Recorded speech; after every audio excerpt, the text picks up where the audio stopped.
Hi friends, ಎಲ್ಲರಿಗೂ ನಮಸ್ಕಾರ. Gagan cooking ಚಾನಲ್ಗೆ ಸ್ವಾಗತ. ಹೊಸದಾಗಿ ನಮ್ಮ ಚಾನಲ್ ನೋಡ್ತಾ ಇದ್ದರೆ ಸಬ್ಸ್ಕ್ರೈಬ್ ಮಾಡ್ಕೊಳ್ಳಿ, ಹಾಗೆ ಪಕ್ಕದಲ್ಲಿರೋ ಬೆಲ್ಲೈಕನ್ ಕ್ಲಿಕ್ ಮಾಡಿ. ಬನ್ನಿ, ಇವತ್ತು ಸಿಂಪಲ್ಲಾಗಿ ಬೆಂಡೆಕಾಯಿ ಪಲ್ಯ ಅಥವಾ ಗೊಜ್ಜು ಅಂತ ಹೇಳ್ಬೋದು. ತುಂಬ ಟೇಸ್ಟಿಯಾಗಿರುತ್ತೆ. ಇದು ಚಪಾತಿಗೆ, ಪೂರಿಗೆ ಸೂಪರ್ ಕಾಂಬಿನೇಷನ್. ಈ ರೆಸಿಪಿ ಈ ವಿಡಿಯೋ ನೋಡಿದ ಮೇಲೆ ಒಂದು ಸಲ ಟ್ರೈ ಮಾಡಿ ನೋಡಿ, ತುಂಬ ಟೇಸ್ಟಿಯಾಗಿರುತ್ತೆ. ಈಗ ಹೇಗೆ ಮಾಡೋದು ಅಂತ ತೋರಿಸ್ಕೊಡ್ತೀನಿ ಬನ್ನಿ. ನಾನಿಲ್ಲಿ ಮೊದಲಿಗೆ ಬಾಣಲೆ ಇಟ್ಕೊಳ್ತಾ ಇದ್ದೀನಿ. ಬಾಣಲೆ ಕಾದ ನಂತರ ಒಂದು 2 ಸ್ಪೂನ್ ಆಗೋಷ್ಟು ಎಣ್ಣೆ ಹಾಕ್ಕೊಳ್ತಾ ಇದ್ದೀನಿ.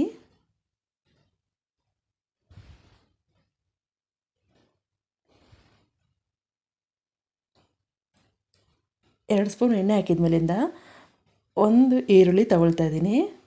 ಈರುಳ್ಳಿನ ಈ ರೀತಿ ಕಟ್ ಮಾಡಿಕೊಂಡು ಎಣ್ಣೆನಲ್ಲಿ ಹಾಕಿ ಫ್ರೈ ಮಾಡ್ಕೊಳ್ತಾ ಇದ್ದೀನಿ. ಸ್ವಲ್ಪ ಕೆಂಪಾಗೋ ತನಕ ಫ್ರೈ ಮಾಡ್ಕೊಳ್ಬೇಕು ಈರುಳ್ಳಿ.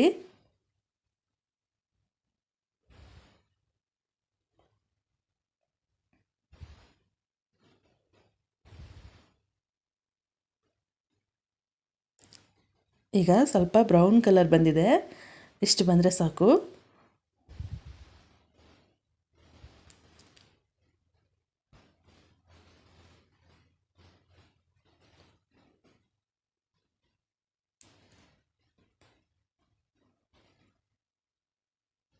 ಹೀಗೆ ಚೆನ್ನಾಗಿ ಕೆಂಪಾಗೋ ತನಕ ಫ್ರೈ ಮಾಡ್ಕೊಳ್ಬೇಕು. ಫ್ರೈ ಆಗ್ತಿದ್ದಂಗೆ ನಾವಿಲ್ಲಿ ಸಣ್ಣಗೆ ಕಟ್ ಮಾಡಿರೋ ಬೆಂಡೆಕಾಯಿನ ತೊಳೆದ್ಬಿಟ್ಟು ಈ ರೀತಿ ಸಣ್ಣಗೆ ಕಟ್ ಮಾಡ್ಕೊಂಡಿರೋದು ಬೆಂಡೆಕಾಯಿನ ಹಾಕ್ಕೊಳ್ತಾ ಇದ್ದೀನಿ. ಇದು ಚೆನ್ನಾಗಿ ಲೋಳೆ ಹೋಗೋ ತನಕ ಫ್ರೈ ಮಾಡ್ಕೊಳ್ಬೇಕು. ಸ್ವಲ್ಪ ಎಣ್ಣೆ ಜಾಸ್ತಿ ಹಾಕಿದರೆ ಲೋಳೆ ಅನ್ನೋದು ಬೇಗ ಹೋಗುತ್ತೆ.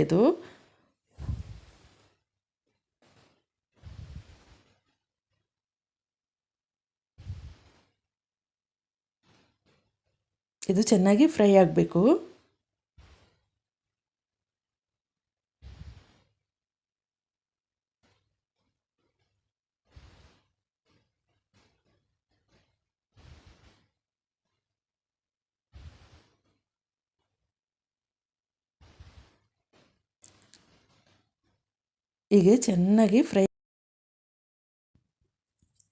ಹೀಗೆ ಚೆನ್ನಾಗಿ ಲೋಳೆ ಹೋಗೋ ತನಕನೂ ಫ್ರೈ ಮಾಡ್ಕೊಳ್ಬೇಕು.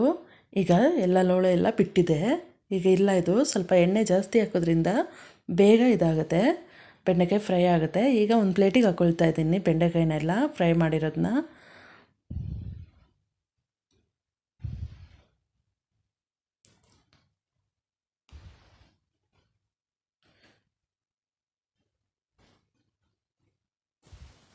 ನೋಡಿ, ಎಲ್ಲ ಒಂದು ಪ್ಲೇಟ್ಗೆ ಹಾಕೊಂಡ್ಮೇಲಿಂದ ಅದೇ ಬಾಣಲೆಗೆ ಸ್ವಲ್ಪ ಎಣ್ಣೆ ಹಾಕ್ಕೊಂಡು ಟೊಮೊಟೊ ಹಣ್ಣು ಹಾಕಬೇಕು. ಟೊಮೊಟೊ ಹಣ್ಣು ಚೆನ್ನಾಗಿ ಫ್ರೈ ಆಗಬೇಕು.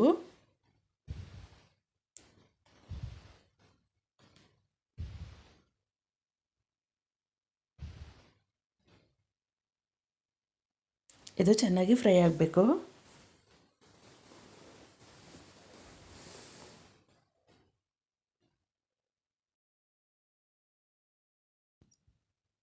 ಚೆನ್ನಾಗಿ ಫ್ರೈ ಆಗ್ತಿದ್ದಂಗೆ ನಾವಿಲ್ಲಿ ಸ್ವಲ್ಪ ಉಪ್ಪನ್ನು ಹಾಕ್ಕೊಳ್ಬೇಕು.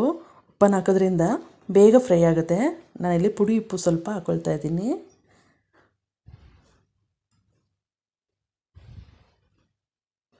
ಈಗ ಇದಕ್ಕೆ ಅರಿಶಿನ ಪುಡಿ ಹಾಕ್ಕೊಳ್ಬೇಕು ಸ್ವಲ್ಪ. ಹಾಗೆ ಇಲ್ಲಿ ನಾನು ಗರಂ ಮಸಾಲ 1 ಟೀ ಸ್ಪೂನಷ್ಟು ಹಾಕ್ಕೊಳ್ತಾ ಇದ್ದೀನಿ. ಹಾಗೆ ಸ್ವಲ್ಪ ಹಿಂಗೆ ಹಾಕ್ಕೊಳ್ತಾ ಇದ್ದೀನಿ. ಹಾಕಿ ಚೆನ್ನಾಗಿ ಮಿಕ್ಸ್ ಮಾಡ್ಕೊಳ್ಬೇಕು. ಸ್ವಲ್ಪ ಖಾರ ಕಡಿಮೆ ಹಾಕಿ ಮಾಡೋದ್ರಿಂದ ಮಕ್ಕಳು ಇಷ್ಟಪಟ್ಟು ತಿಂತಾರೆ.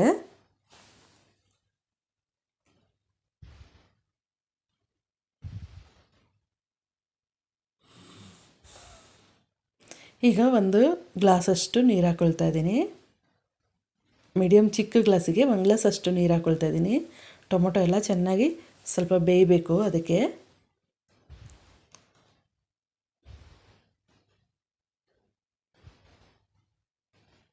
ಇದು ಚೆನ್ನಾಗಿ ಕುದಿ ಬರಬೇಕು.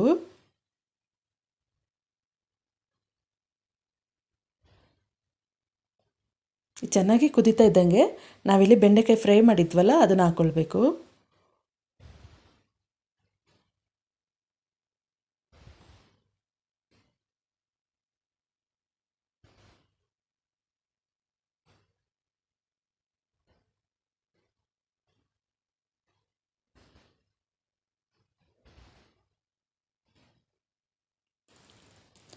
ಈಗ ನೋಡಿ ಚೆನ್ನಾಗಿ ಫ್ರೈ ಆಗಿದೆ ಇದು. ಈಗ ಬೆಂಡೆಕಾಯಿ ಪಲ್ಯ ಸೂಪರ್ ಟೇಸ್ಟಿಯಾಗಿರೋದು ರೆಡಿಯಾಗಿದೆ. ಇದು ರೈಸು ಮತ್ತು ಚಪಾತಿ, ಪರೋಟ, ಪೂರಿಗೆ ಸೂಪರ್ ಕಾಂಬಿನೇಷನ್. ಈ ರೆಸಿಪಿ ಇಷ್ಟ ಆಯ್ತಂದರೆ ಕಮೆಂಟ್ ಮಾಡಿ, ಲೈಕ್ ಕೊಟ್ಟು ಶೇರ್ ಮಾಡಿ. ಹಾಗೆ ಗಗನ್ ಕುಕಿಂಗ್ ಚಾನಲ್ಗೆ ಸಬ್ಸ್ಕ್ರೈಬ್ ಆಗಿ. ಈ ವಿಡಿಯೋ ನೋಡಿದ್ದಕ್ಕೆ ಎಲ್ಲರಿಗೂ ಧನ್ಯವಾದಗಳು.